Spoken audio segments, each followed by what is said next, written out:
I love the new opening. Yay! I'm glad you like it. Hello, everybody. Welcome to tonight's edition of Authortubers React. I'm here with my fabulous co-hosts who are going to introduce themselves, starting with Esther. Swing it on around back to me.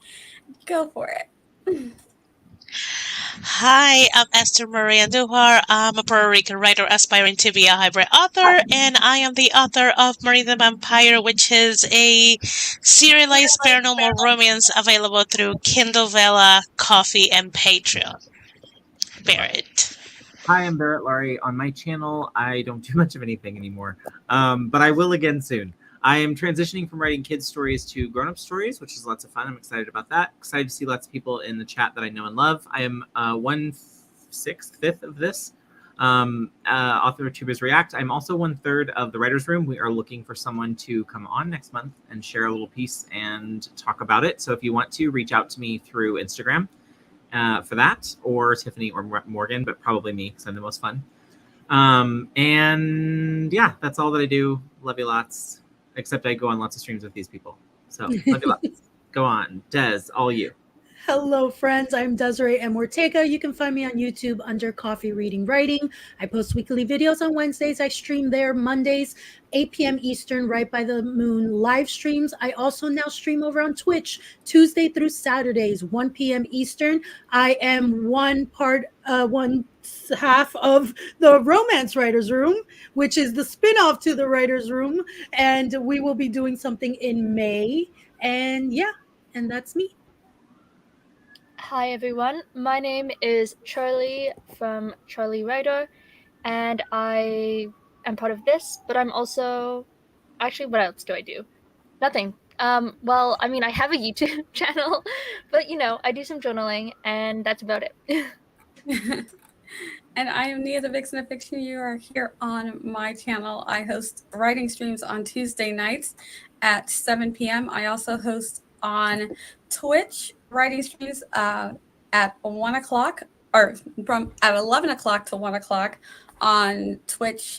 And on Mondays we go all day, and I also host on Twitch on Fridays in the afternoon, so you can come hang out with me there. I host Scripting the Book, which next month on the 21st-ish Sunday at noon, we're going to be talking about Crazy Rich Asians. And also I host this with these lovely hosts of mine, Authortubers React. So that is me. I'm a mom of four and I write stuff. I'm doing all kinds of things. So yeah. So how is everybody doing today? Good. Good. I'm a little dry. Good. I was up way too late last night, so I'm kind of like still in that haze being up way too late. But yes, doing good. Yeah, I had a lazy day, so I'm just tomorrow is my lazy day. I'm so excited. It'll be nice. Enjoy it. Tomorrow I have 2 streams. I don't have the luxury to be lazy. Wild. 2 streams in one day. Oh man. And Richard is here. Hello. Jennifer. Hello. Good to see you. You're Chaos and Lord Mistress and Viscount of Discord. I love it. Hello, Dreaming Truth author Felicia. Good to see you. And Victoria is here. Hi, friends. Eva is here. Hello. Laura, good to see you. Cool gamer. Laura's taking a nap. Feel that. Yeah, enjoy that. Yeah, she's hosting the 12 a.m. slot for the 30-hour readathon. So yeah, she needs a nap. Yeah. Yes. Hey, Kale. Good to see you too. All right. Good to see everybody. Thank you guys for coming to hang out with us. We are not going to be long because we have all had a very long list this past week, and for some of us this past month. But we do have a couple things we're going to talk about tonight.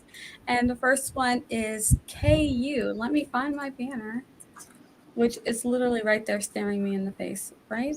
No? No, you know why it's not? Because I didn't save it. Oh, have you ever done that? Have you ever? Because I'm like, wait, I covered that banner. Have you ever done that where you type it in and then you go do something and you're like, where is it? I just typed the whole thing. I did it on an interview once where I thought I had saved it and I put up the wrong person's name.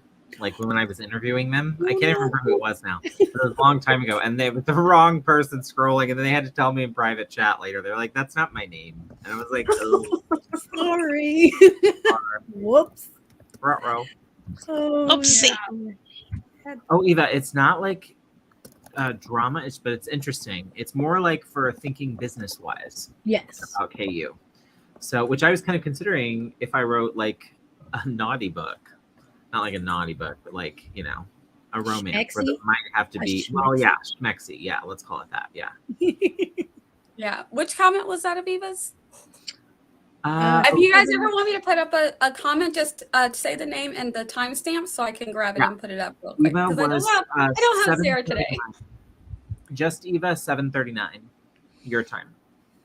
Gotcha. Yes. Is it because of the stories getting stolen all the That time? will get That the is one of them.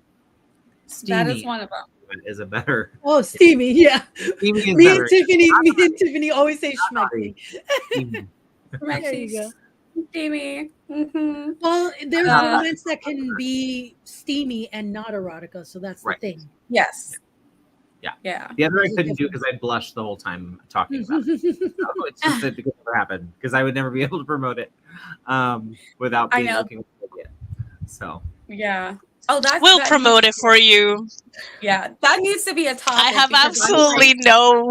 I don't feel embarrassed by it. I'm like, She's like, I give know. it. Esther, you have the like personality I aspire to one day. right?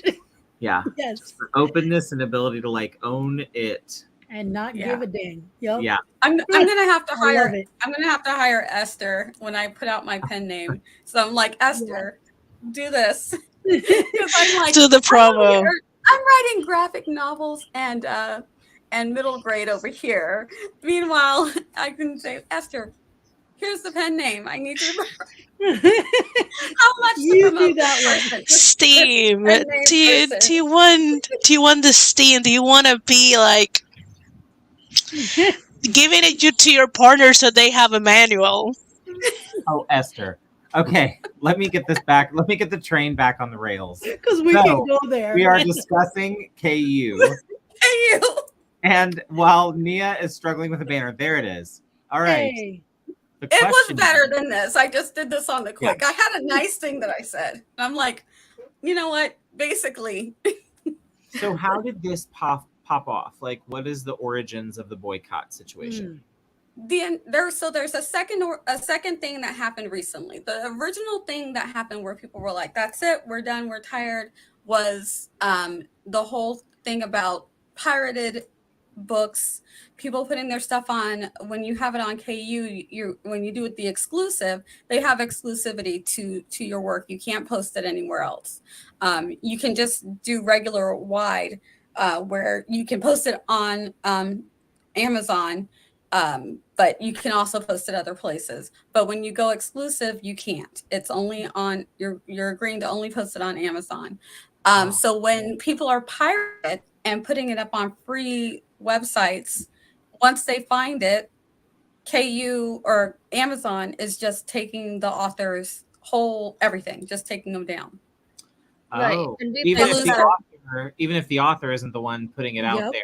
The author is Right. suffering. Yeah. Yeah, for it. Yeah. And we So So they're talked about not only this are they being in- stolen from, they're now being punished and they're losing if that's their livelihood. If they're doing it unlimited, if they're going exclusive, then that's probably their livelihood. They don't have that book anywhere else where they're getting paid for it. So that was happening. And then people were like, we should boycott. And this is when all the boycott stuff started. And then they're like, whoa. If people on using KU are like, what about the rest of us that are on here? Right. If you boycott, you're taking our bread and butter, even if it's not very much, which is the second reason that people are wanting to boycott. So it was people not communicating at what's the best way to help the authors. And versus understanding, the knee yeah, jerk. and understanding that you're actually not helping the author you want to avenge. You're actually hurting them more, because to boycott would take whatever they do make that's like Nia says, that's their livelihood usually. And so boycotting them is not going to actually help the author, because most likely Amazon won't do anything about that. Yeah, because it doesn't hurt Amazon. They make so much money. Where I know Amazon started out as books. It was the the big book place. You know, it started out that way, but it's not anymore. They're huge. So this means nothing to them. If a handful of people boycott them, you're only hurting not only that author, but you're hurting other authors who are on there, because they're like, what did we do? You know, and now there's less people buying our books. So the second thing so there was a whole big, you know, argument back and forth about that between people not wanting to support Amazon and support KU, and writers saying, wait, what about us? If you're boycotting for us, don't do something that's going to harm us. You know, because how's that helping? Right. And so the second thing that's just happened is, as of couple weeks ago, and I have an Instagram link below, but it's been all over Twitter.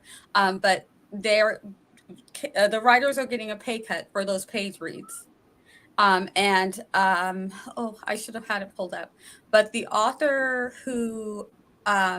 author Tiffany something, it's linked in the description if you guys want to read it for yourselves.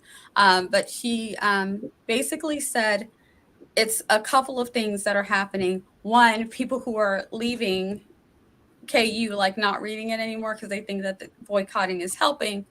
It just means less readers. That means less money. Amazon's just going to pay them less. Right. And the other thing is that they're being flooded right now with AI written work. So those two things. I see. Yeah, those two things combining are causing a problem. And so this is the reaction already. We see, you know, the only people that are going to suffer are the writers. Think about how much money an entrepreneur would make if they decided to make a new version of KU under a whole new company. Yeah. Yep. So to clarify, it's not Amazon did a pay cut, is that because of people unsubscribing, the pull of the money is less. So when you do the page read, kind of like if you break it all down, it's lower because there's less people subscribe to it.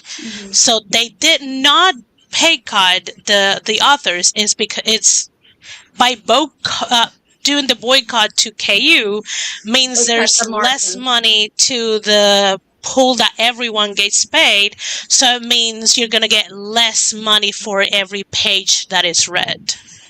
But the idea is that then these authors will move off of Amazon and go to a different platform. Which there's not that many. You're just pushing them to repackage their books because you will have to change your cover. KU covers and white covers are not the same. So you have to spend money that you may not have to repackage your book, to then put it on white. So then you'll need months, maybe a year, half a year, to recuperate the money that you were used to get in KU. It's just like a boycott without a plan has too much repercussions on the people you're trying to avenge. Yes. And what Eva said, new ISBNs as well. Yeah, because with KU you don't need ISBN. Yeah. That's a chunk of money that you had to spend. Because I was telling backstage, if they plan be like, okay, if let's get out of KU, let's unsubscribe, and that $11-12, whatever, I don't remember because I don't see the complete, like the actual, because I live in Puerto Rico and now I had to pay taxes for every stupid thing, including subscriptions. So what I pay for KU is not what you guys pay for KU, because I had to pay taxes for that. So let's say it's $9.99. It's probably that. So those $10, if you're gonna get out of KU, then use buy 2 books at $4.99 at the very least from the authors that you were following, or other authors that you're discovering. Like, if you're taking money out of authors, better put it back to authors, not just be like, oh, I got $10 back monthly, good for me. Yeah. Like, $10 doesn't do much to Amazon, guys. Yeah. Yep. Real quick, I just want to point out what Victoria said because I think it's a good point and it's relevant. It is at The one we just 7:49 posted? p.m. Hold on, 7:49 let me get p.m. to it. So it says, reminds me of the HarperCollins Union. Even though they were cleared, they didn't want people to stop buying the titles. People kept saying that. Then Yeah. at 7:49, the finish is, without a clear message in this situation, I imagine there would be so much more confusion. Agree. The one question I have is, and it's more for, I've never published a KU, so I'm not sure. So my question is this. It's always looked really exploitive to me from an author's perspective. Is it? How so? Like the amount that an author is compensated for their work seems exploitive. Seems like It depends. Okay. Yeah. And I say it depends because if you're writing in a very juicy, and I say juicy not in like steamy, in a very lucrative and well-read genre and subgenre, you're gonna get thousands of dollars monthly. Yeah. Okay. Thousands. Easily. Like, I've seen so many people who have put their books in KU, and on the 3 months they were in KU, they got double digits just in KU. But if you're not lucrative, if you're not in the lucrative genre, if you don't know how to market yourself, and if it's not packaged as a KU book and it's attracted to KU readers, because KU readers are not the same as white readers. They might be some overlapping, but they're not the same. You may not do much. Okay. Yeah. Interesting. But if you break it down, yes, it can be exploitative. It's same with Kindle Vella. You have to be in like a very juicy or have a lot of readership to get good money there, or like buzz your butt promoting it. Yeah. If you're in one of those good genres, what you're saving on is the ISBN numbers. Those can be very expensive. A lot of people will buy them in 2 or 3, and when they get enough money, they'll buy the bulk amount. So you're saving on ISBN numbers. If you're in a good genre, a good cover will automatically get eyes when they're doing that scrolling through. A good cover is gonna pop. A good cover, a good title. They're just going to be like, I'll try that one. And if they like it, then they'll read your next and your next and your next if you got them. So there's a lot. If you're in the right genres, there's less marketing necessarily that you might have to do, as Esther was saying. So it has its pros for that little 0.00. What was it, Desiree? 0.0040. That's per page. Per page. So I read. You have to click, and it is for page read based on what Kindle, when you upload it, says it. Because if your formatted document says you have 300 pages, but when you put it on KU, you says you have 295. That's what you're gonna get paid for 295. That is on KU. I mean, imagine writing 100-page book and you're getting 40 cents. Well, and that's the exploitive part. But to KL Dyer at 752 said, I know someone in KU who brings in 50,000 a month. So 50,000 a month divided by 0.0040 means that person had 12,500,000 page reads in a month.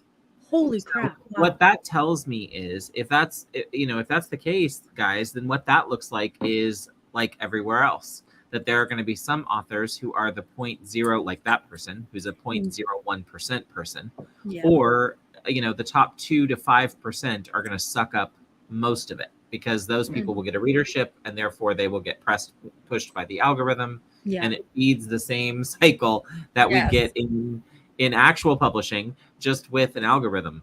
And so how that's much would they have made selling a book? Yeah. Well, the Based on those 40 numbers. cents on the 100-page book is what hurt my heart. I think about those fantasy books I read when I used to do KU that were like 300 and 400 pages, and I'm like, dang, that person was making a whopping like dollar dollar something. Yeah, like dollar something. geez. And then I'm like, and I was the jerk who didn't. Excuse me, sorry, I caught myself. The jerk who didn't leave a review for that Wait, book. so Cost $1.20. is KU only really good then for, I guess, the top genre, which is romance? Like, Well, I'm sure there are some What is that? subgenres. No, Yeah, if you know how to market if you've got a good marketing system down, got a good audience, and you can build your audience, you can make those. Well, I don't know if you make that, but you can make some good numbers too. Yeah, And of course, Yeah, that's great.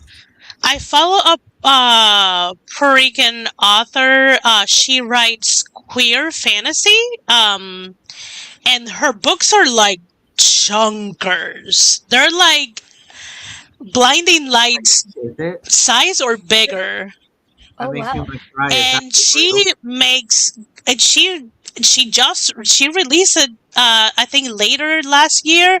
Her second book is not out yet because they're really, really big books, and she did really good numbers. I think she even did a TikTok showing her page reads, and Wow. it was in like double-digit thousands for a brand new bud. She really markets herself very well. I see. Yeah. Like she I've spends never time done- on that.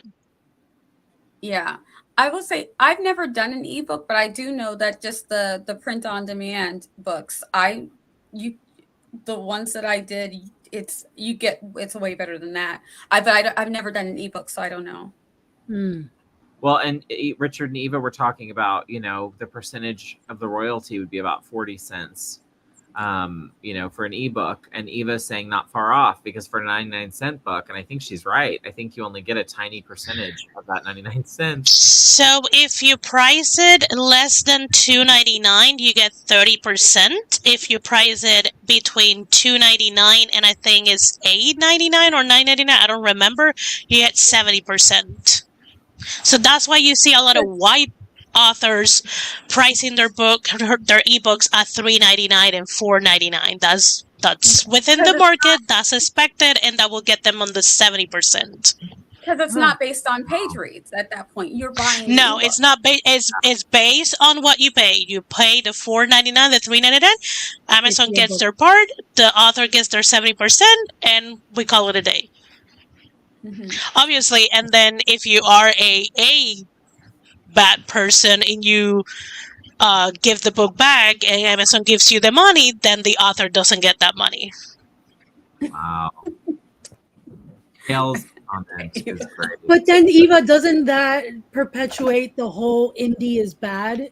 And because if you don't try to make it as polished as possible before you start, like, throw it into KU and wait for the readers to tell you what was wrong with it to make it good, then we're perpetuating the whole stigma against indie authors as well, that their books are usually bad and badly written, poorly written, and not edited.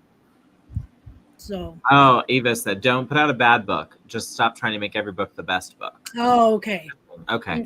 Yeah. All right. Okay, what about in this KL thing? Did you see this about a service? So I know another one has gotten nasty letters from Amazon because her book got stolen. She's had to employ a service that does nothing but contact pirate sites telling them to take the book down. Oh. Then she has to send a letter to Amazon to prove that she's taking some kind of action so they don't shut her down. Well, for crying out loud, it's like, what are the expenses to do that? Exactly. You know what I mean? Yeah. I hope you're making enough. That's great. That's wild. And Amazon has to figure that out. Because, that's not fair. I mean, they need to do like YouTube has. It doesn't have for everyone, but they should have like a specific custom service department that is only for their authors, because they run into so many problems. They cannot rely on their bots because Yeah. that's what you get only, and that's the problem. That's the critique every author who had a problem with Amazon says, is the only thing they get is just automated emails. They never talk to a real person. Yeah. Yeah, that would I be a agree. worthwhile something for them to do if they cared to do it, because then what you could have, and also go after the sites that are doing the pirating, because then what you would have is when a bot catches the pirating, that it kicks it off to a person who can then email the author and say, we've seen your work on another site, and then that gives the author time to say, yep, I didn't authorize that. And when that happens several times, then Amazon needs to go after the pirating site, not the authors, because then they can say, okay, we've gotten 4, 5, 6, now 10, now 20 authors on this site. This site is the problem, not our authors. Do you remember a little while ago, there was, or maybe about a year ago, actually, there was a site, like a pirated book site that was, I guess, really popular at the time that someone talked about on TikTok. And then the site got closed down, and there was a whole investigation going on with the FBI around it because they'd been pirating books for a long time. I don't know what the site was called, but I know remember that, but I don't remember the site. Yeah. I know that people will like textbooks because textbooks are expensive. That a lot of people used to get textbooks from there. I did not, because all my textbooks just happened to be novels. So I didn't need to do any of that. But yeah, so I thought that was interesting because, I mean, what would Amazon do then if they are going after all these individual sites? Right. In this, like, they'd be contacting the FBI to go do something for them? Or well, like, it depends only if it's an American-based company, right? Yeah, exactly. Somewhere it's a worldwide. But then I think that they could try to do some type of blocking. But regardless of what they can figure out, what they know is that it's not their authors doing it. So the author, once they agree that no, that's not me, they just took my work, it's not me posting it, then there shouldn't be repercussions against the author at that point. I don't know who goes after or tries to shut down the site, but I know sites can be shut down. They can be shut down even if they're overseas. I don't know how all that works. They'll just pop another one up is what happens once if it gets things like that, they get shut down. They don't care. They just pop up another one. So you have that problem again. I don't know how they could stop it or if they'd want to put the money into stopping it. But at the very least that they can do is understand that it's not their authors doing it and not punish the authors. Mm-hmm. Yeah. Going back to the original topic of like what could we do or what could be done, the thing about boycotts are they're a short-term fix. Mm-hmm. And you have to think about them like a tariff on a country. It's not something you can sustain long-term. Especially for people who like to read, like real talk. Yeah. It's just not. It's like when people boycott a food company, of something basic. It's like, okay, well, that'll last for a minute, but then at some point you're gonna. Although these Bud Light people, I don't know, I give them time, so they're really going for it. But I think usually it's not sustainable long term because new people come in, they don't know the scandal, they move on. It's like new story next day. So I don't know that that's the best idea. But I can't think of another that, would be this? or I can't think of something that would actually, outside of things that people in the chat probably won't like, but you'd have to break up the monopoly that is KU, and that's bigger discussion. I don't think that's what the group of authors upset about whatever is going to like. Well, let's take down the whole system. You know what I mean? But I definitely think there should be a shift in mind for a lot of indie authors of stop relying so much on KU. It's not like you shouldn't do it at all, but it's like it shouldn't be your sole strategy. Like you're just selling, not only you're selling yourself short, you're you're just leaving your future in the hands of a company who doesn't care at all. And it's like none of the companies who are out there that you can self-publish will care, but you should care for you more than other people. So if you're going to use KU, have a strategy. Try to put your like paperbacks and hardbacks a little bit more, so you have an offset in case something happens with KU. Maybe just do KU just for the first 90 days, and that be your strategy. Just stay on KU when you start and get it out and go wide as when you reap your whatever you get.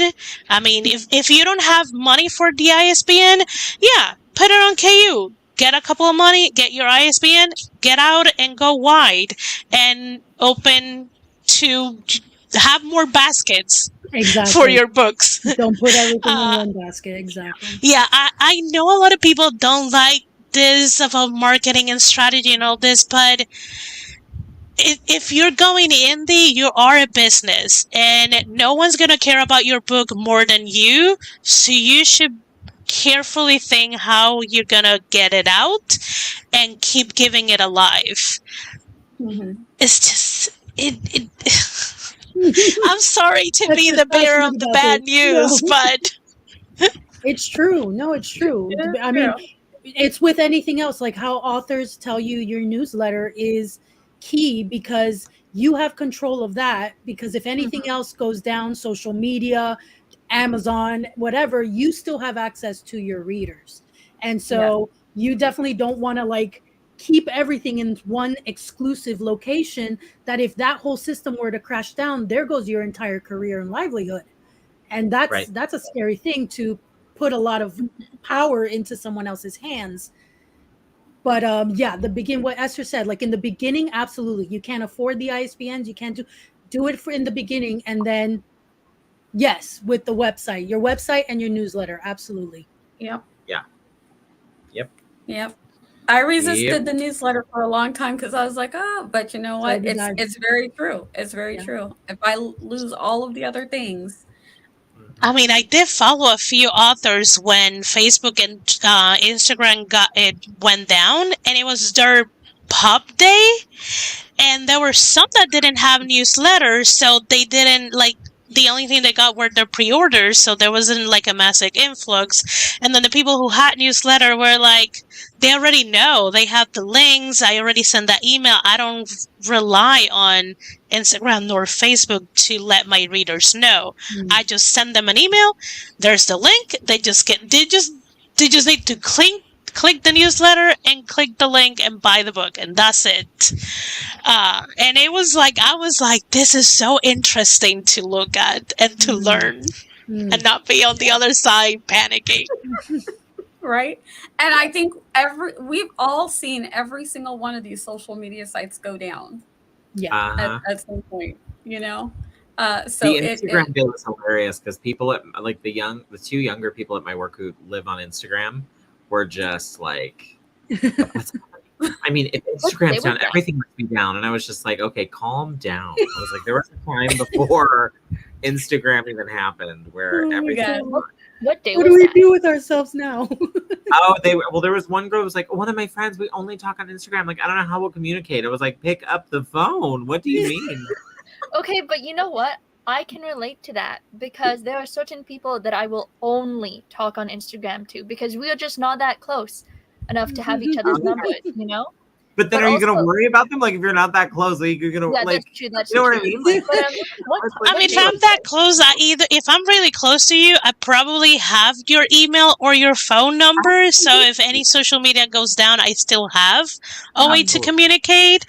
If I don't have any of those, then sorry, I don't think I will worry. I mean, let me just say, I love all of you on screen, and we've gone a month without talking. So it's just 'cause I've been crazy, but that's like, I love you all, but so, you know, it's like, if that's my Instagram normal communication. I haven't talked to some of my friends since last year, and they live in Boricua, so. And then when you do talk, it's like no time has passed. Exactly. Right, exactly. Okay, Just we're all ease good. back into it. That's when you know you have a boring life. when you Yes. need a month or a year. Like, Right. I have things to talk Exactly. about.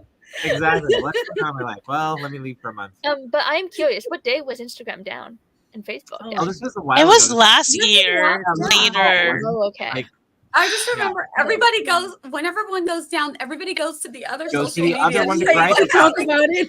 Oh, right. Twitter was Twitter like, was what popping is off that day like, oh, Instagram's down. Oh, Meta's down. And I all the was like, memes, why? all the gifs, all the. I missed Yeah. that day. Oops. Count yourself as lucky. You know what?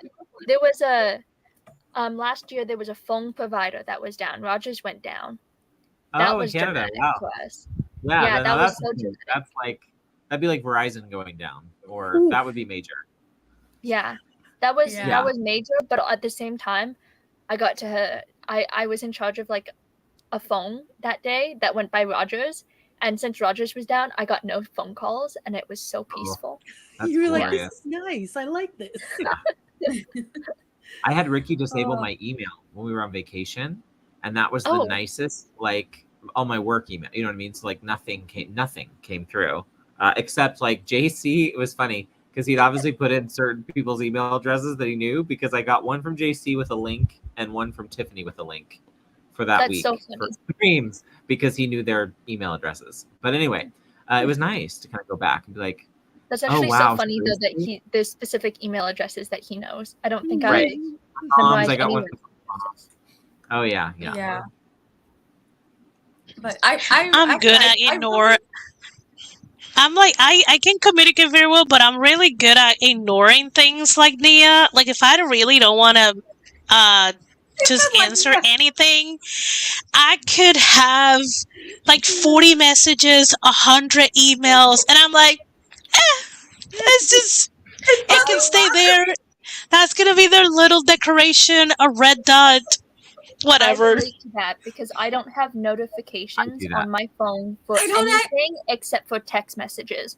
So Instagram, I don't see it if I'm not in the app, and I don't Yep. go on the app very often. Same with YouTube or like Discord or what other social media, Twitter, just anything. I don't email. I don't even have notifications on for email. Nice. I have no notifications on except for my text messages, and I'm like, unless it's like one of my kids or my husband, sometimes my mom and my sister, I don't answer until after 12. I'll go days. If friends get, I go days. I'll just be like, I do not have the spoons today. I'll be like, it's gonna have until tomorrow. See, and then but the people in text messages, I guess because they're the closest people I am, I'm the closest to those people that I text. Yeah. They we've gotten to the point where it's like, you don't respond, let me just question the question I asked you 24 hours ago, and I'll keep on doing that every hour until you respond to me, type of thing. The next day. Really, that's Well, why. next day is good. Nia and I That can go. is good for yeah. I was gonna say I could do a whole week. I'm trying Like, to get higher. better. I'm trying to get better, guys. I As for swear. 70 unread emails, I don't even want to look. Oh wow. Oh gosh, yeah, no, no, I don't want to. Thousands. Easy thousands. Yeah. If you email me, tell me that I sent you an email. I will go into my email, look for that email. You know, it's Yeah. also though really like annoying because you have so many spam emails. One Yeah. thing that I realized with Gmail in particular, I know they have like the social promotions and just regular inbox, but every time I go into my Gmail and I see the social and promotions, I'm so overwhelmed with all the junk email that I'm like, I'm just gonna close down and continue on with my life. Yeah. I mean, it's Yeah. just I don't know. I like ticking things. So when it's a lot, I'll just scroll and see nothing is important. Then I'll go to the top. I click and delete all. And it's just Wow. like I don't I just scroll and see if there's anything important. If there's anything important, I will look at it. Or I will just Somebody out like there click on the waiting ones that on but somebody. if nothing is important, it's just click all and delete. Bye. Bye. Wow. Bye. I'm so on the nervous then. spoons What if thing- you delete something that you might need down the line? Like it's a confirmation and this is your password. Like if I forget I've already gone on the trip. Like I'm back by now. It's probably Yeah, I'm back. They recovery can resend email. it. I'm a hoarder. I'm a hoarder in case of the what if. The that thing one is, like, email. it is on the. So My with the husband does that emails to now, me. there's a trash We live on the folder. edge of- So everything you delete is gonna go there. It doesn't For 30 disappear. days, though. Because I have done the. I delete mine after Like I there. click on it and delete all, and it goes to the trash. I've gone through my trash, which is thousands and thousands of email, and I'm like, there's a specific one that I need. I do the search on the trash email. I find it. I move it on where I need it, and I keep going on. But the trash doesn't Every last few- forever. The trash doesn't it eventually delete clears after 30 out. days? Yeah. I mine clear it clears out every few years. I go in it and clear my trash my trash folder. Does email trash folder stay? I think No, you can like choose. Gmail cloud. after 30 days cleans it out, supposedly. Well, I 'cause think you can Cloud choose. I don't know. does. Cloud's like I think you have there's so an many option. days. iCloud does 30 days. Interesting. Yeah. But I mean, also I lets you am choose. someone who, if you don't need something, if you haven't used something or thought of it or looked it up in like 3 months, you don't need it. Burn Get it out. Same. Burn it, throw it away, get rid of it, sell it. Sell it. Can't sell it, burn it. Yeah. Also, it's interesting because the Gmail app is the total. I have an iPhone, so the Gmail app is totally different from the iPhone email app, which I used for something else. So I have archived so many emails I've wanted to delete in my Gmail by accident because in the email inbox or in the email app, like the regular app, it's just the opposite of Gmail. And so now my Gmail is just a mess. It's just I have everything everywhere. I don't even open that one anymore. I mean, it's there. I pay for it, but I haven't opened it. I have So, that I'm one like- for like my business emails, and then I have Gmail for my personal. So I try to open it. I'm I'm not going to say you're how many emails I have because you guys will get stressed out. I can Right. already. If you're coming in late and you're wondering how we got from boycotts to emails, Yeah. I don't know have how we a got it. newsletter. Let's Have get a let me get newsletter, my Have a friend. newsletter. That's Have right. a newsletter Back in case Back all on of the the rails. things go down. Don't count on Amazon. Don't count on any of these things. If Amazon Yes. takes all your books and things away, have other places where your readers can find you and may have a plan. I love Esther's plan. I am thinking about this hard now. Yeah, delete it all. I'm gonna do that going forward. I'm just gonna like delete. What was the plan? The 90 days or the delete it all? Delete all. Both. Just when I go and I'm No. overwhelmed. Yeah. nothing but I delete pretty much all. just told you one of my strategies for one of my pen names. I like Oh. it. So now let me I go like it. through all the pen names that I think I am following to see and watch the market strategy to see if it matches up with yours. And eventually I'll find you. Yes. Well, yeah. And I need to make enough money on KU for Esther to Good be luck. to do my stuff for me. To be your Well, I gotta have marketing. some good sales. I gotta have some good sales. I gotta make my books really juicy. Make them purple. I like Brand purple, so that'll everything work. purple. Oh, that will work for me. Okay. Okay, did we have any other juicy topics? Was there anything else happening this month that we needed to weigh in on other than the We KU issue? There is a good one, but I don't have the brain and emotional bandwidth that's- to deal with the I'm boycotting right now. I'm just like so with the boycotting. I can't. Okay. So how are But you writing we can- We the banning books one. I can't do that one. I just like I'm so tired. I'm tired. Yeah. I'm exhausted. Mhm. Yeah. That's like the whole reason but- I'm Well, maybe this is so. I will bring it here because most of us are writers and authors of color, and we know the importance of indie bookstores and people color indie owned bookstores. What about Barnes and Nobles dropping that 25% off on the same weekend for the the celebration of indie bookstores, the day of indie bookstores? Wait, what happened? Today, so this weekend, so from I think it was the 27th or the 28th until Sunday, Barnes and Nobles is doing their 25% on pre-orders. So anything that is on pre-orders, hardback or paperbacks, you get a 25% off. Today, the 29th, is the day for indie bookstores, and every indie bookstore is out there trying to do some like promotions and kind of like discounts and things like that.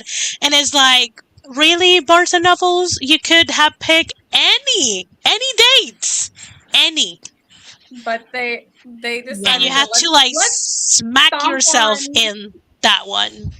Aw, how Interesting. not cool. Very interesting. So they did their big Because promo on a day it was that- like when I saw it a lot on Instagram, because authors felt a little icky because they know how important indie bookstores have been for them, especially during and after the pandemic, which is still not an after, but is the new.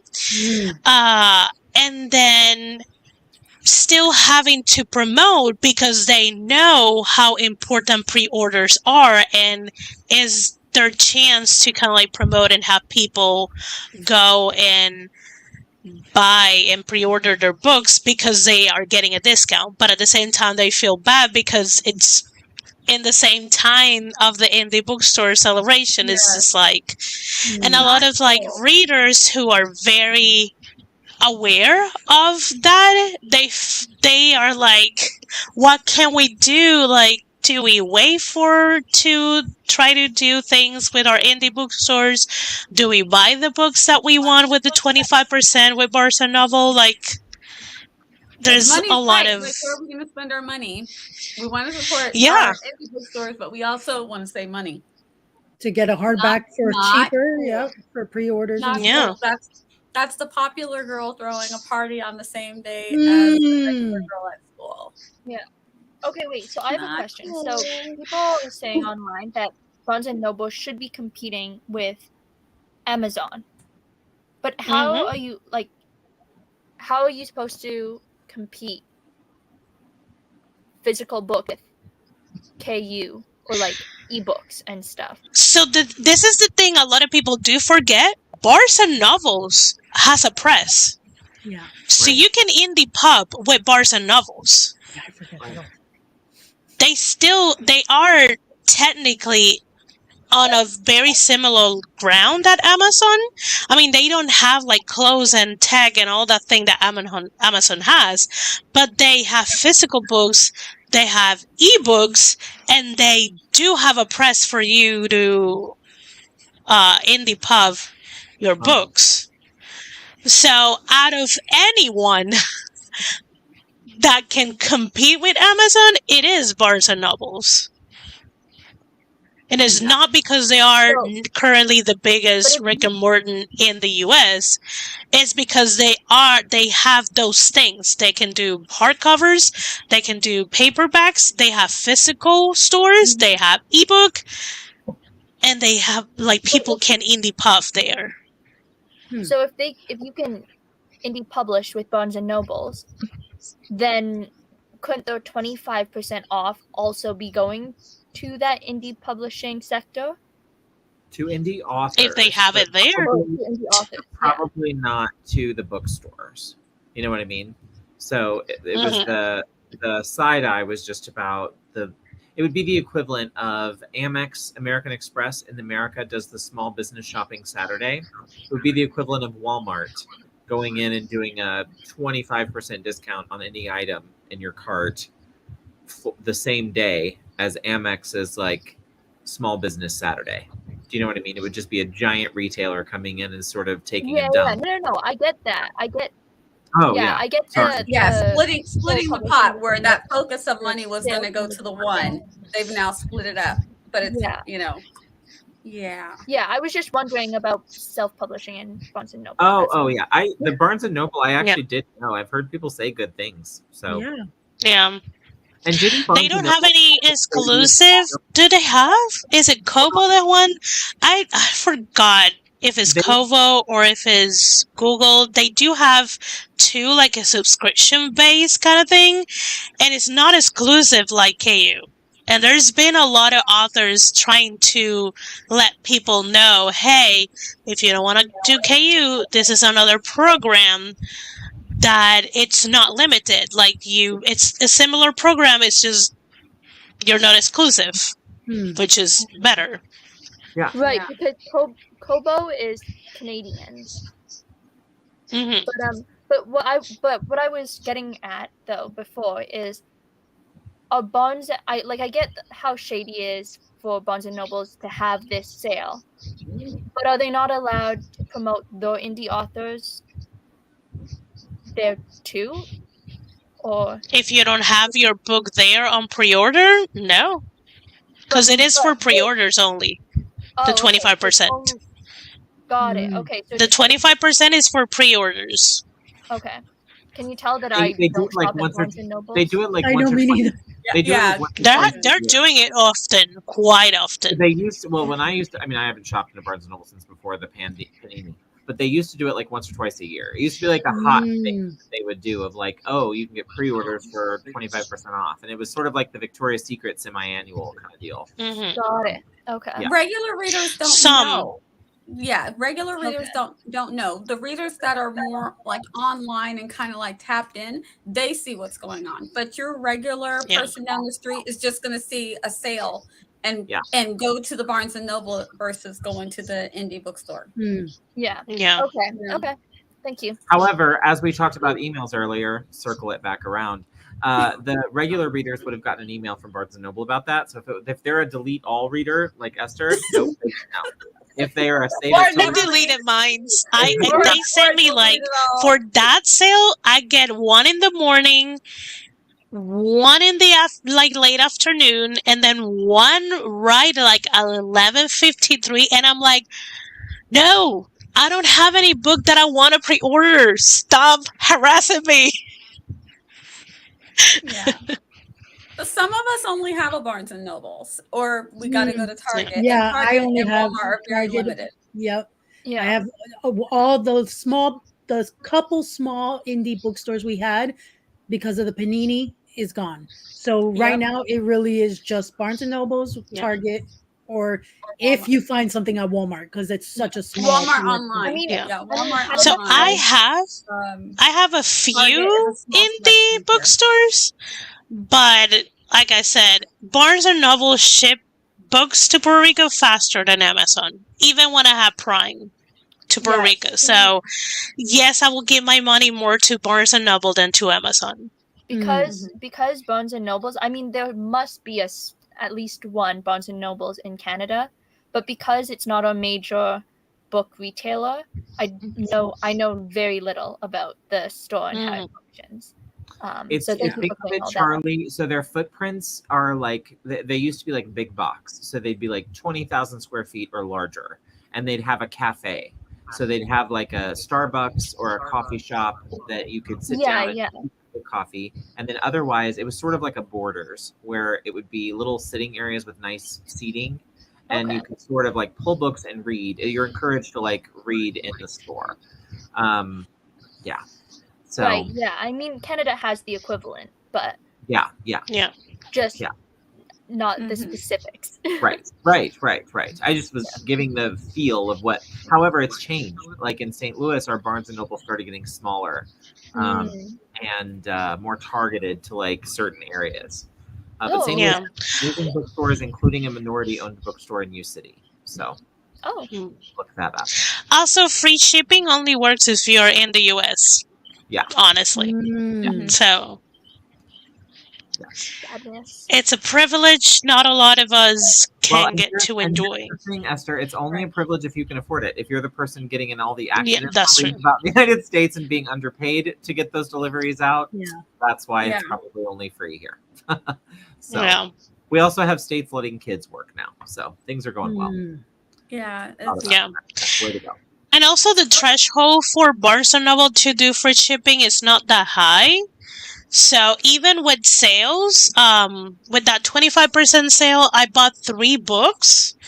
I pre-ordered 3 books. I remember Lumineers, The Glass Switch, and Soulmates.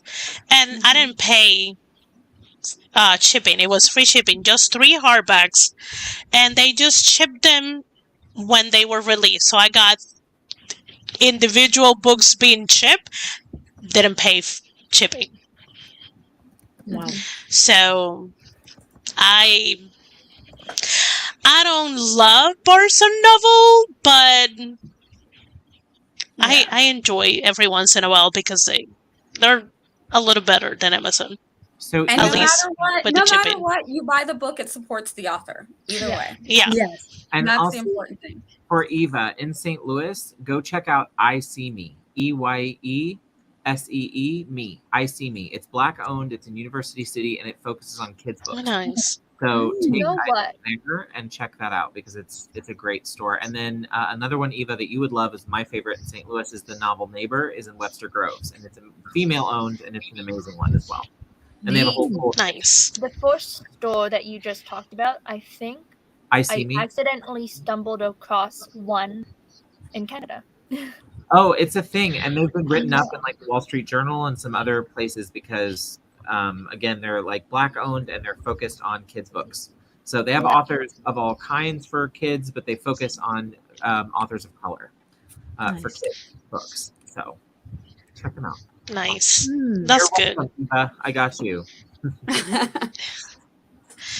So yeah, I'm aware that not every reader knows these things, but I was like, how do I feel as an author and how do I feel as a reader with this? And like knowing I will prefer to buy on Barnes & Noble compared to Amazon, but then I'm like, ooh, but I also love to buy books on bookshop.org because it's just the money goes to a lot of different indie bookstores, and I'm like, I just love opening things that I get shipped to me, if I'm being dead honest. that Like, part there's too. one it's with like a opening, gift. right? Yes, it Even is. though if I bought it, it's still a gift. It's like, ooh, a gift from who? Me. Barrett, did you get this one? What part of the city? Yes, did I you say just this? put it in the thing. It's University City, and it's I See Me. I just spelled it out. Perfect. And then the other one, Nice. Eva, I'll text you, but it's in Webster Groves. It's near my university, and it's a far drive for you, Eva. But if they have an event, because they have a lot of kids authors that come into both of these stores, which is why, of course, I was drawn to them. But they have great kids areas for both of them that are tons of fun and like lots of different age group recommendations and stuff. So yes, tons of fun. And I can't recommend I See Me enough. And Eva, it's in the Loop where like you can go to Fitz's afterwards and get like cream sodas or root beer floats. So it's very walkable. Nice. Good, like, That is so good. day thing. You know what I mean? It's a good. It's where like Chuck Berry's hands are in the concrete. Tina Turner and so famous people. It's a lot of fun. Check it out. Yes, it is a drive for you, so you will want to drive. And Salt and Smoke Barbecue, the macaroni and cheese. Do it while you're there. I can actually plan your whole day from one to the other if you give me time. Like, let me give you an itinerary. Here you go. This is your day. Yeah. No choice. Yeah. It's so funny when people say, oh, 30 minutes is a drive for me. And I'm like, 30 minutes, I'm already halfway through Boricua. I know. Well, we're a big state, Really? Esther. You'd come here and be like, oh, Yeah. Florida. Geez, driving Florida was same thing. Freaking 12 to 16 hours long, practically. Jess was like, I'll have to drive 5 hours to come see you. And I was like, never mind. I know. Yeah. I wanted to. I was going to do it We're so closer. bad. I was going to do it so Yeah. bad. I was like, Yeah. I love No, driving. We'll get it. Don't worry. But big states. Yeah. I guess the last thing we'll kind of talk about just a little bit, because I don't know if everybody remembers, but we're getting possibly going to have another writer's strike. Hey, I just say from what I've heard is that the writers aren't asking for anything unreasonable, kind of like what was happening with what's the books HarperCollins, yeah. They're not asking for HarperCollins. anything unreasonable. Yeah. But there's a lot of information on Twitter if you want to know about it. But does anybody remember the 2008-2009 writer's strike? Oh yeah. It was serious. It was serious. Yeah. It ruined like a couple of my favorite shows. Just kind of like died. Heroes. Like Desperate Housewives ended early. Heroes ended early. I loved Heroes, and it just kind of And then when it came back, everybody was like, "What?" And then it was done. Right. It was like, "What?" So I think people. I don't know if people aren't taking it seriously, but probably or people think, the writers are just. I don't know what people think, but they're serious. They've done it before, and they could do it again, and think it could affect your show. Well, apparently May 1st is when they are waiting for a decision to be made, and if it doesn't go in their favor, May 1st is Monday, then the likelihood of a strike is definitely. Here's what I'll say about Hollywood. They at least turn out for those writers. Because when they went on strike last time, you had the stars of those shows bringing them food, not crossing the picket line. It was just, it's a different vibe. In Hollywood, they get those people, make them look good. And so that is the one area of the arts that definitely loves their writers, at least, and at least support them in the union. Yeah. So if only we had a union for us, y'all. Yeah. There's been a lot of talk about like unionizing authors while the HarperCollins thing was happening, and I'm like, I love the idea. I have no thought of how that can be executed, especially when Trapod and Indie are run very differently. So you'll need 2 unions at the very least. It's just so different. I think it's both. Not the writer's fault, though. The writers need to be paid properly and treated properly. Yeah. Well, when I was reading about it, I found it interesting that a big portion of it is apparently because of streaming now and streaming services. And so it's sad that like if it was broadcast TV and a show becomes a hit, they would have got extra pay. Exactly. But let's say now a show like Stranger Things that is exclusively on Netflix, it's a big hit. The writers aren't getting much of anything from that. Which is, I'm like, it's insane. That's wild, right? That is crazy. But is it because of streaming or because the contracts are being written differently? Both. Because you can definitely, if you're pro writers, you can have a clause that says, if by the streaming standards, whatever, and we got this or we overpassed this, then all of these people will get this percentage additional to what they were paid off. So it means that not necessarily the streaming is the binge watching thing is a problem. It's the contracts that are being written. So maybe they need and also the addition, and also cutting the production of DVDs.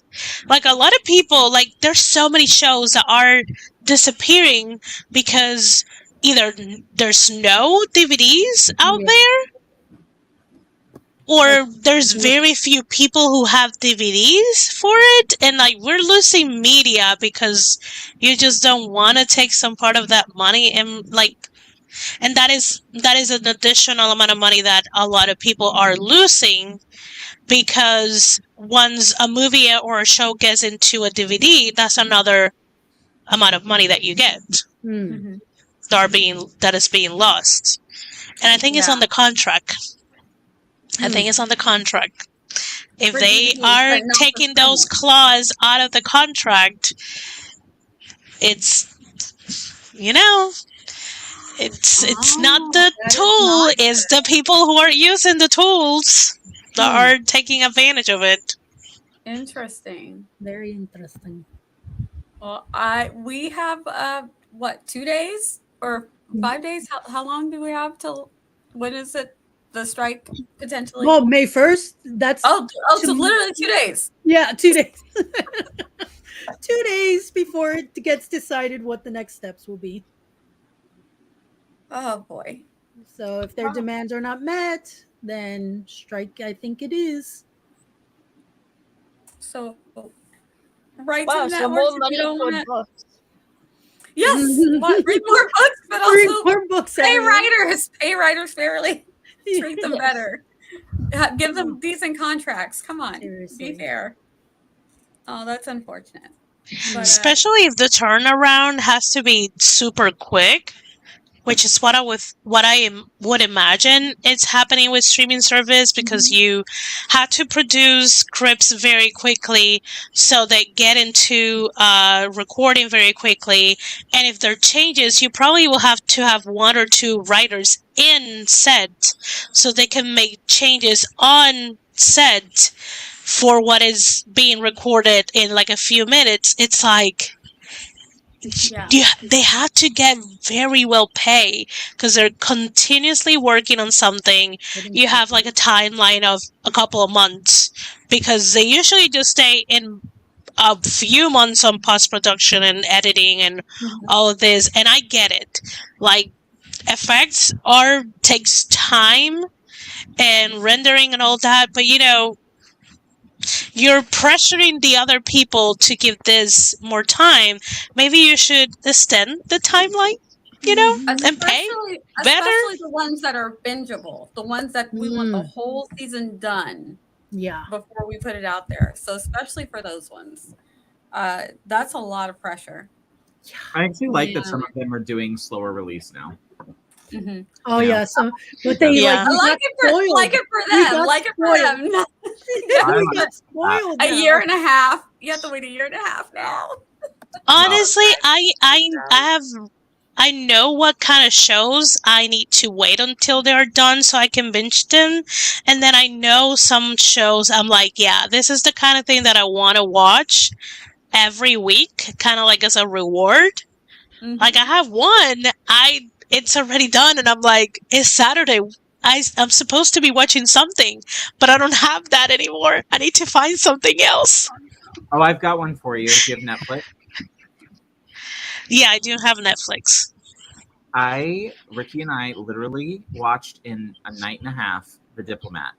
Like that. Oh, I've seen that a Yeah, lot. I Like saw a it. lot of people recommending it, and I'm like, It did I cliffhanger should so check well. it out. Like we got all the way to the Cliffhanger? end. I'm one of those who gets to the end. It's Carrie Russell, who I love since Felicity. Ooh, But Mhm. we got to the end, and it was one of those where I was like, oh, I know it's coming. I know it's coming. And I mean, we got to the last 3 minutes, and I went, I'll be darned. They got me. I did not see that coming. Wait, So that's they really good. end the season with a cliffhanger? Yes, like huge, like Okay, monster. So I will watch the first episode and see if this is a show I can watch episodic, or if I had to like wait until the next season it's already started for me to continue. Because I am, for shows, I'm not a fan of cliffhangers. I'm like, no, I don't have the patience for it. Yeah, it's so good, JC. I'll text you about it. It's good. But yes, yes. Wait till the next season because it is that kind of show, and it's really, it's I don't know, it's good. It's good. So. I mean, I was the person who, after the first part of the last HP movie, got the book of a friend and like skimmed through it and read half of the book towards the end, because I'm like, I'm not waiting for a year for the movie. No, I need my answers now. Yeah. Yep. Yeah, and So- Laura's re-emphasizing what you said, because Laura actually works on this stuff. Yes. The shows are under such tight timelines for the effects. We do a couple of months of overtime, including some weekends. And I have been on streams where Laura's like, just late, trying to get these things done. So yeah, they work really hard. So they pay them better, treat them better, give them better contracts. And if not, like we said, they've done it before, and they were supported by the actors back in 2008, 2009. Some of the shows went to pot. It did not quite recover. Some just canceled and ended completely. I think Heroes tried to come back for that one more season. That was bizarre. Not good. Not It good. was not. It was not good. It was Not good. not it. But the actors, I think, are going to continue to support the writers. I hope so. So Hopefully, if something doesn't, if they don't agree on something in the next couple of days, there will be a strike, and then we will be talking about that next month. We'll be crying about our shows. I mean, honestly, it makes sense because if there's no writers, then actors don't have anything to do. Yeah, Like, and this is in reference to Cat Paul, who wanted to know more about the writer's strike. This is a good article that kind of tries to explain it, though they say it's both complicated and simple when it comes to the Writers Guild and what it is that they're needing and what they deserve, but also how the industry works at the same time. So definitely, it's a good read if you want to know more. Yeah. Very complicated, but they like I said, they will strike. I think we've been through this before, so the industry, WGA knows that they're not kidding. It will happen. Yeah. You know. And I think, and it's unfortunate because I feel like they think, well, if cost of living and everything, if you start looking at that, these people, where they're living, where they're trying to work, and how much it costs, there are so many people who cannot afford to live where they work. Mm-hmm. Pay them better. Like if anybody who's in that situation, that's wrong. If you can't afford to live in the place that you work, there's a problem. There's a problem. So and if not, then they should find which roles they can do remote, so they can open the net to more talent that is not in LA or New York. And give people opportunity to live outside, you know, because that's such a remote that's a great possibility for remote working. It's writing, freelance writing, and anything like that can be done anywhere. And there is so much talent elsewhere. To just pigeonhole everyone to these two locations, and both locations are astronomical for the cost of living and don't match up with what you work and get paid. And so, oh my gosh, JC, I don't think you're wrong. They didn't have writers, so they just found very controversial people and just recorded them. Netflix has busted out so many ridiculous reality love shows and too hot to handle, and then bringing back those people to another perfect match.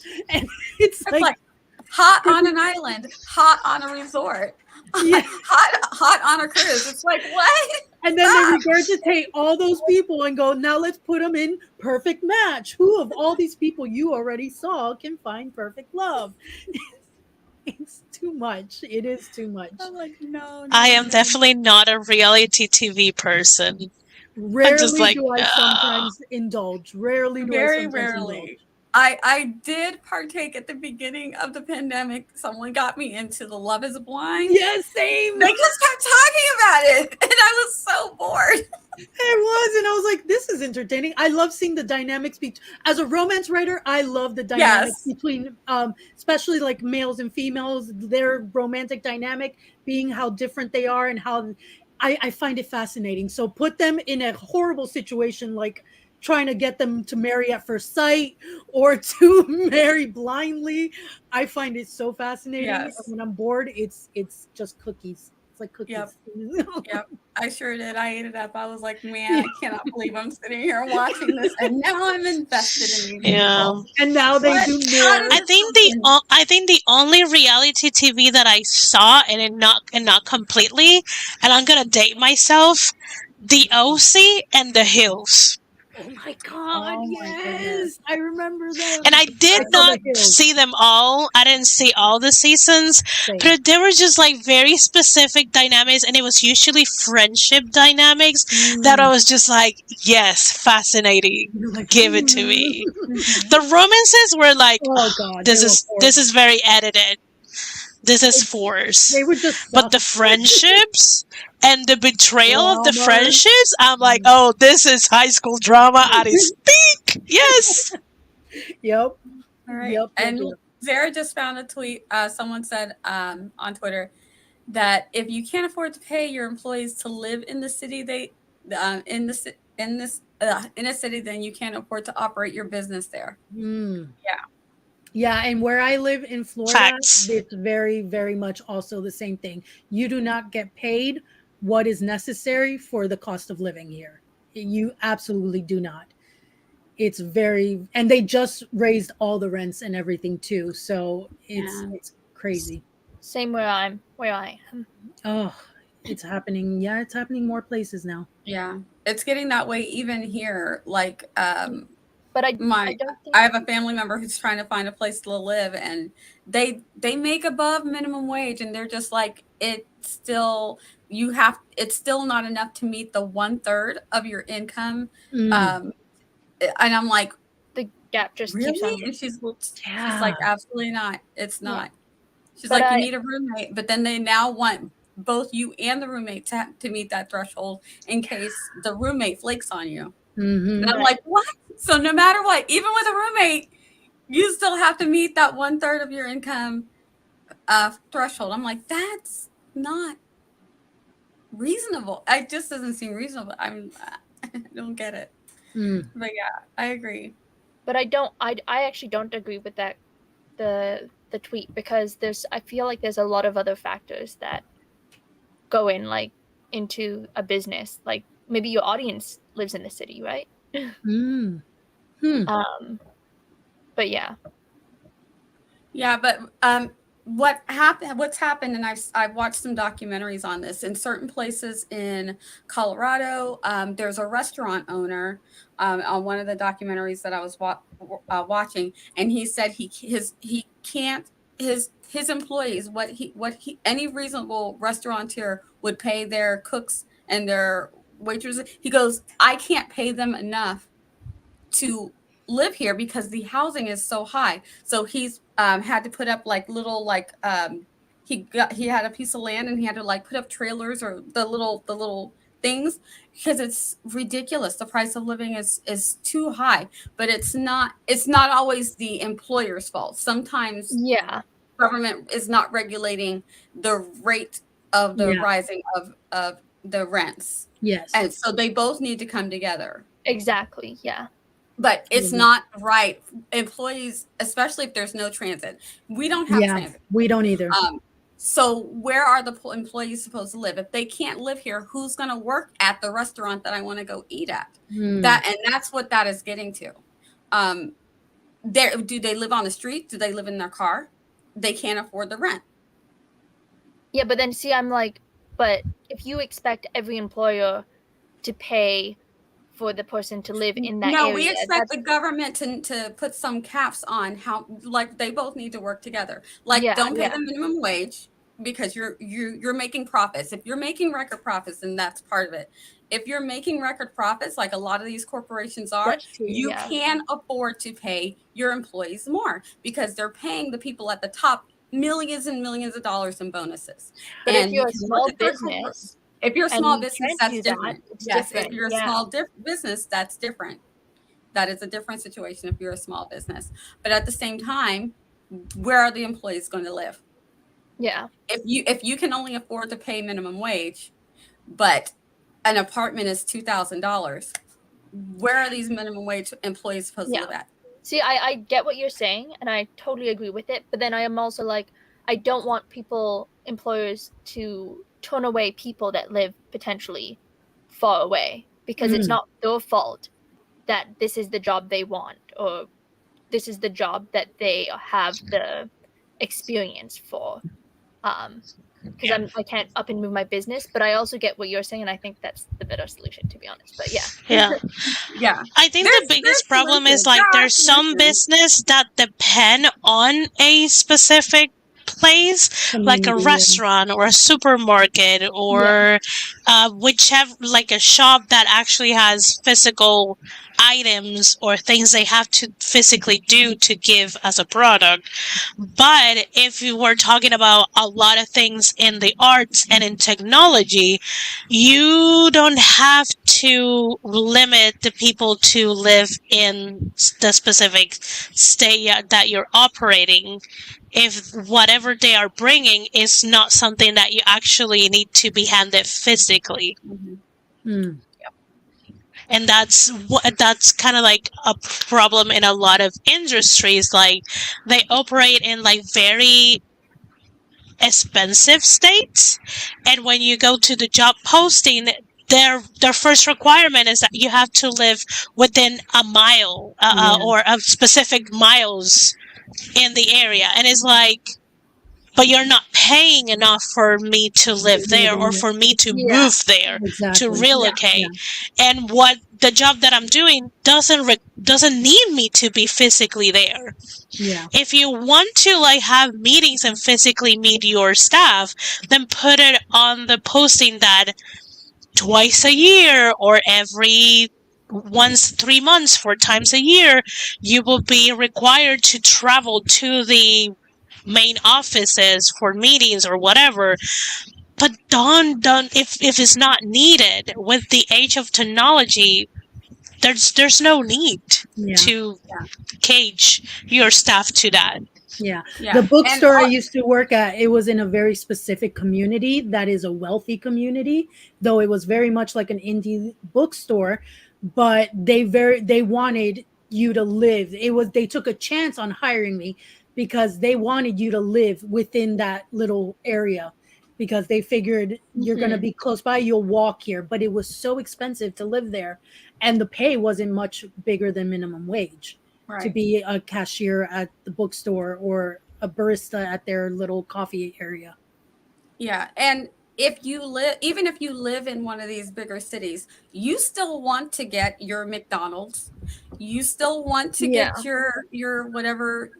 There's different things. We have like Bojangles and stuff. I know everybody does. Yeah. But people still want that stuff in the cities that they live in. But they don't care if those people aren't making enough money to live in that area. And you know what I'm saying? And when it's a big chain company, you can't tell me that they're not making millions and billions of dollars in profits. They could pay them more. But then they say, if we pay them more, your hamburger is going to cost $5 or $10. I don't know. I don't eat fast food anymore. So I don't know. Is that reasonable? Your burger is going to cost $10 if we have to pay them, $18 an hour.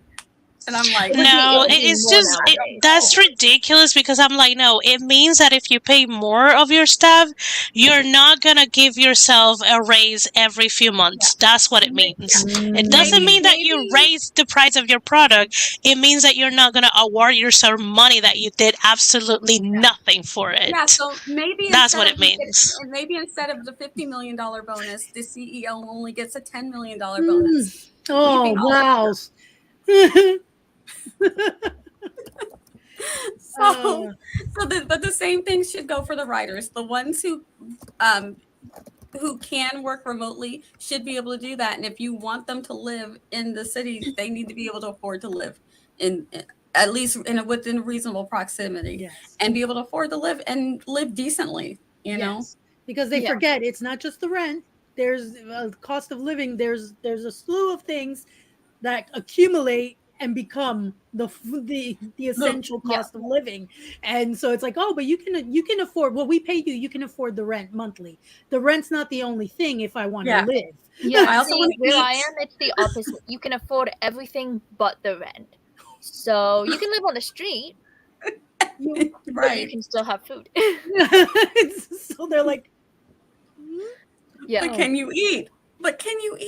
So it's like, yeah, but there's other things that factor into that, like people buying property and stuff like that. So, don't get me started. Yeah. And Paul, I was one of them.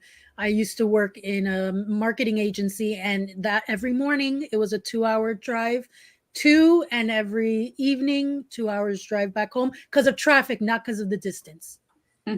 And Yeah. That's why I refuse to work at specific cities here in Puerto Rico, because even though without traffic it's like a 20-25 drive, at the hours that they require you to work with traffic, a 20-minute drive turns into an hour and a half drive. Yep. And it's like, this is ridiculous. And you're not paying me enough for the gas that I'm spending. And on top of that, to get the less long drive, I had to pay a toll. Oh. So, no. Yeah, same. I have to pay tolls if I want to get the faster route, which is still 2 hours. Yeah. Yeah. So those are, oh Be my grateful goodness. that you have a head, have a roof to live under, and a head. That you Yeah. have a head. And a head. The head is helpful.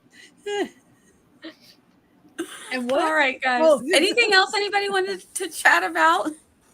That's My happening. neighbor brought me brownies because they yelled at us because Briley intimidates their dog. That's so And so she brought me brownies. So that's what I was finishing, because she came to the door and brought them to me. Wait, but they I was like, brought you brownies to apologize. even though they Apologize. were. Oh. Like her Mhm. husband, her husband flipped out on us because I let Briley sit outside when I'm working on stuff without a leash. I mean, she's harnessed, but she's just roaming free because she doesn't move more than a foot from Right. me, or move very fast. So those two things together. Anyway, so he like flipped out and screamed at us, and his wife was embarrassed, and so she brought brownies. That's so Has sweet. he seen Briley in action? Yes, I mean literally, like she sits there. They have a little like yapper dog who tries to come up and like get her to engage, and she's just like no. Mm. She like turns her head away, and she's like no. She's like, this is too much energy for me. No. I'm not doing this She's like today. no. She's like, this is my garage. No. So anyway, he flipped out about, there's a leash law and blah, blah, blah. And so anyway, I just walked inside, and Ricky said, he goes, you're not going to say anything to him? I was like, no. And so I just came inside with the dog, and then she brought brownies, which was very nice. I'm like, oh, That was nice of her. we can be Think friends. about what if you You're like like- walk out. Well, and it's awkward wouldn't have because we're in a brownies. duplex, and she's the other side. Like, we're going to see. Oh, so you're right next to me. Oh, yeah. Oh, Yeah. yeah. Like, we go outside to grill, and it's like, hey. Hey, hi there. Hi, Do like they do here, because at the beaches you have to have your dog on some type of leash. They just Right. clip a leash on them and let them run. Well, I mean, It's like they're leashed. well, and we even have one of those things. Like, we have a little like lead in back, and I guess I can put one in front. But it's literally when I'm working on furniture for like an hour, and then we go back and I don't know. It's ridiculous. I can't with it. But again, she brought brownies. They were good. Nice. So Good. That was sweet. So you can still grill. At them least later. one of them is nice. I know. Well, and Ricky was like, "Did you test it for poison?" I was like, "Well, if I die, Yeah. I don't know, but I'm eating this brownie. I ate it at the door, so I don't know." I hope not. Oh, you're like too late. Right? Let's hope not. It's like Well, we'll me find out. But were they At good? least you know who did it. They were really good, and she even iced them. That's so sweet. I know, and then she did say, "I thought of Zara. I didn't put any nuts in because I didn't know if you were allergic to nuts." And I was like, "That was really thoughtful." And I was like, "I am only allergic to Republicans." So, and then See- that was all I said. You would know if they were poisoned if she said I put nuts in them because I know. Well, and you know. I was thinking for Ricky because he has some allergies, not nuts, but he has some allergies, and I thought, well, but she told me what was in them, and they're legit, so they were good. So she wins. And honestly, how I saw the laxatives, I was like, wouldn't that be Can you imagine? right? And the shared wall of the bathroom's on, so I'll be Oh, like, Yeah. We're gonna You- suffer we're, too. we're in it together, guys. If that's what happened, they are also the You same didn't people think that through. Like, this is what you wanted. they're also the same people that complained about me for karaoke, not this month, but the month before. Again? You got another. No, this is where we had moved. Like that was I people in my. know. That's Yeah, what I'm so saying. you This is got another happening person. again. You know what though? He is a music teacher. That's the other funny thing. It's like you're a Oh. high school music teacher for flipping steak. You can't appreciate a good karaoke. Can It you was can late they at- hear you? It was late at night. Can So can you anyway. hear them? No, they're boring. No. So even though he's a music teacher, like you can't hear the noise or whatever, We've heard him playing piano a couple times, but you should complain. I know. But then I would be no better. You know what I mean? Then Yeah, I'd that's be, true. That's true. But I It's- have a friend that sings, like she professional singing, and Yeah. she can play the piano. And she's gotten so many letters under her door telling her to stop I that hate she that. now has to rent out a studio room in a place to do her singing. But at the same time, I get it because it can be so annoying if you do it every single day. Not And saying just the you do the runs same and the obviously because you have your warm-ups. set time, but Yeah. maybe that's what you should do. Just be like, I Yeah. booked this time off for my karaoke. I literally said to him, I was like, Go dude, on a date. I said when he complained about that, I went over there and visited with him, which is probably why he hates me. But I went over and said to him that day, I was like, listen, I was like, life is not great for me right now. That is one night a month where I hang out and just have fun. Yeah. So we're not going to do this. I was like, Yeah. it's 1 hour from 7:30 to 8:30. Like, what's the deal with you telling the landlord it's late at night? And he was like, well, I go to bed early because of church the next day. And I It's was not like, late at there's night. your first problem. But the second problem is it's 8:30 at night. Like, who doesn't like Madonna and Miley up until 8:30? What could be more wholesome? So I am glad none of my neighbors complain. Well, this neighbor to my right, he has everything with air conditioners, so I hate that. all the windows and doors are closed. He doesn't hear anything at all. And then my left neighbors, they're rarely there. So, and then my back neighbors, there's 2 houses, and they make more noises than I do. So I don't think they feel that good saying me to shut up when I sing in a language they don't understand because I'm like, guys, I can turn around and watch your TV from this room. Like I can see it and hear it. So we're not doing this. You're like, If I don't complain about your TV, you're not gonna complain about my singing. Murdering Right. geese? Wow, that's wild, you're Mama murdering Maggie. geese? Yeah. Ricky had an It old just man means that you need to was practice more. a mean neighbor in St. Louis that didn't like when we first got Riley, hated her. And he programmed his phone to the guy's television because it was like, I don't know, soundbar. It was the soundbar. He could pick up the soundbar on his cell phone when we were at the pool. So he would like go in and take over the guy's soundbar. And he was griping about it at an HOA meeting. And we just sat there laughing. And You're I like, thought, do. Yes. they keep That's a playing good revenge. Cher just comes on my soundbar and all these like Celine Dion and all this. I don't even listen to them. I don't even know how they do You know that.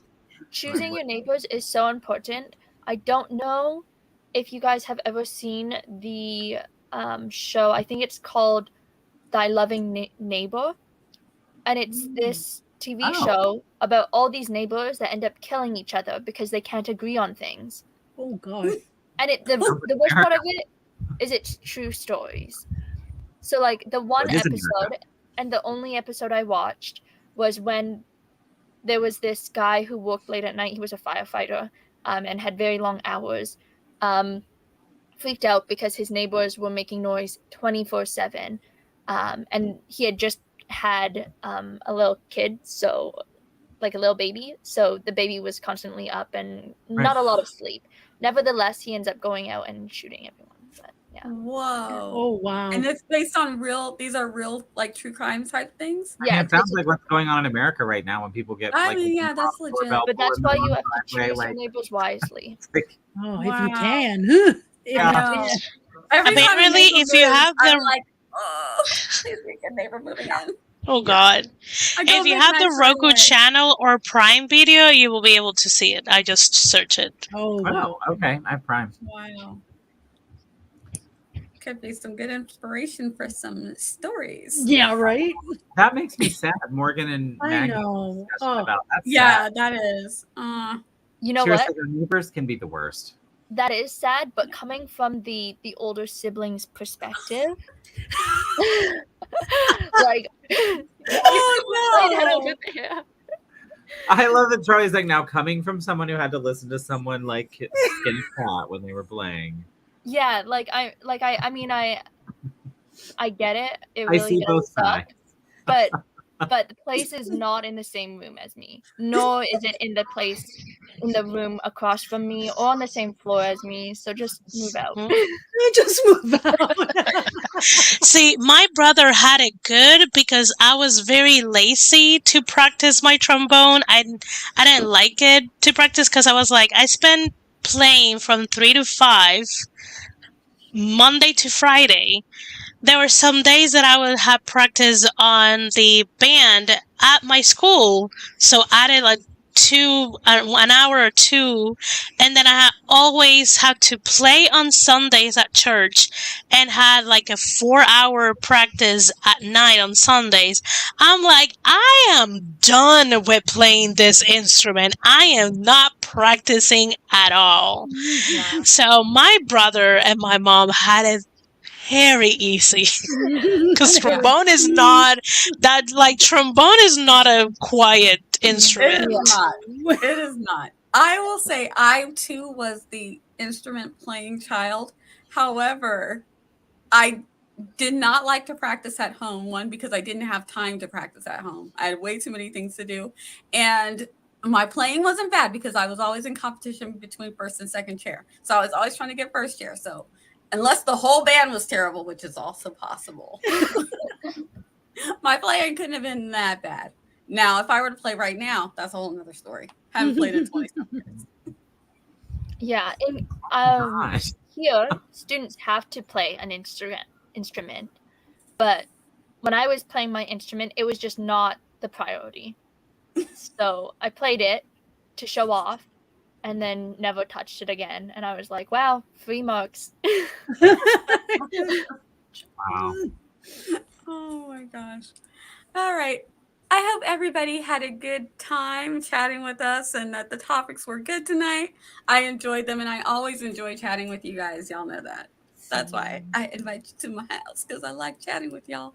Let's do some quick outros. And also, thank you everybody who came and hung out with us tonight and talked about all the things and shared so much information and just chatted about all the random fun stuff. Because you know, we love that. We are here for the derailment of the conversation. Love it so much. Let us do our quick outros. Let the people know where they can find you. We're going to start with Esther, and we'll swing it back around to me. Okay. I'm Esther Marie Andujar. I have a YouTube channel with the same name. I have a Kindle Vella serialized romance, paranormal romance, and I stream on Twitch. That's my deal. I'm not gonna stream that much during May, and I'm not gonna show up a lot in people's stream on May because I am tired, y'all. I am tired. Take care of you. Take care of you. Esther, We'll miss so I you, hear but that. take care of Yes. you. Yeah. Have fun. Yes. Hi, I'm Barrett. I have been on Esther's break plan for months. I am not sure when I'll bring back videos, but I will at some point. I'm not sure what they'll be about, but who knows? Could be fun. We'll see. I'm 1/3 of the writer's room. If you have anything from Nano that you want to go over with us, we'd love to go over it with you in a couple of Tuesdays. So reach out to me through Instagram. I am 1/6. Did we decide it's 6 of us or 7 of us? It is looks like 6. 7 of us on the picture. It's 6. Yeah, We're just 1/6. missing 3. Authortubers Unless you React. count pets. Oh yeah. And then Margaret karaoke, second Saturday of every month, and that is a lot of fun. And other than that, loved being here. Thanks so much. It's always fun. It's always a highlight of my month. Do we know when our next one is? Should we tell people that? It'll be the last Saturday of. It is the last Saturday of May. May. Perfect. 27, I think it is. Can't wait. I There will be is there. a chance with that there's a chance that I might not be able to be on that one. I'm not sure yet, but I'm doing the same thing I did last year, which is like a full-time gig. Yeah. That has really strange hours. So I don't know yet. I'll know like the week or 2 days before type of thing. Yes, Mom. The Saturday. I remember this. Nice. And hello, friends. I'm Desiree M. Ortega. You can find me on YouTube at Coffee Reading Writing. I'm also on Twitch Tuesday through Saturdays at 1 p.m. Eastern Standard Time. You can go to twitch.tv/Desiree M. Ortega. I am part of the Romance Writers Room, which is the spinoff to the Writers Room. And we will be meeting next month. And that's about it. That's me. My name is Charliee. I have a YouTube channel under the name Charliee Writer, where I have started publishing journaling and journaling with me videos once again. And I also have an email that is not under the same name that I barely check. But yes. Love it. And I am Nia the Vixen of Fiction. I'm a Loki mom. That is him banging on the door, I begging was me saying to that let him Hammer's in. name. I was wondering what that was. I That's thought it was somebody's dog, Riley. Mine does Loki's not like- move that fast for anything. Loki's like, let me She was, like, in, shaking let herself. me in. My is hers, is not her. Oh. Sorry. Loki hasn't had a play date in 4 days, so he has so much energy. I'm like, I need the dogs. They're coming over tomorrow to get rid of some of this Get it all Loki out. energy. Get it all out. I'm Nia the Vixen of Fiction. You are here on my channel. Thank you for coming. I also stream here on YouTube on Tuesday nights at 7 p.m. For writing sprints. I host Scripting the Book with my friends Natalie and Ben, where this month Des is going to be a guest host, and we're going to talk about Crazy Rich Asians, the book and the movie. So come join us for that. We have a lot of stuff coming up, so you can join us. We're going to take on Game of Thrones. We're going to do that this summer. Oh. Oh my gosh, that's That'll big. be fun for July and August.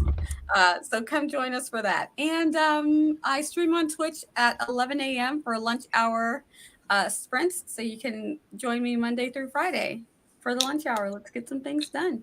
That's me. That's what I do. And thank you guys so much for joining us. Yes, Logan, so much paying attention to me. I know, right? Woohoo. Oh, is that Memorial Weekend? Yes, I think so. Well, no. Let me check it. I'm not in the hospitality business anymore, so I don't know holidays at all. I used to believe it- knew all of them. Yes, it is. We might. That is. Oh, it Memorial is. Saturday. Okay. That might be moved to the 22nd then. Okay. We'll let you know. We will let you know. We'll keep you posted. We'll put out a calendar. Look Check for in, your guys. newsletter. Yes. Don't look for my newsletter. More mine. I won't have one. I have one. You can sign up for it. Just, you know. I mean, if I know the day before April ends, I might remember to put it on my newsletter because mine hasn't been out. Could sidewind the outro. Yeah. Yeah, Only. Always. We're on. always. we're Nia so on just brand. need to hit the end broadcast and it should stop whenever it We'll stops. keep going. We'll keep going.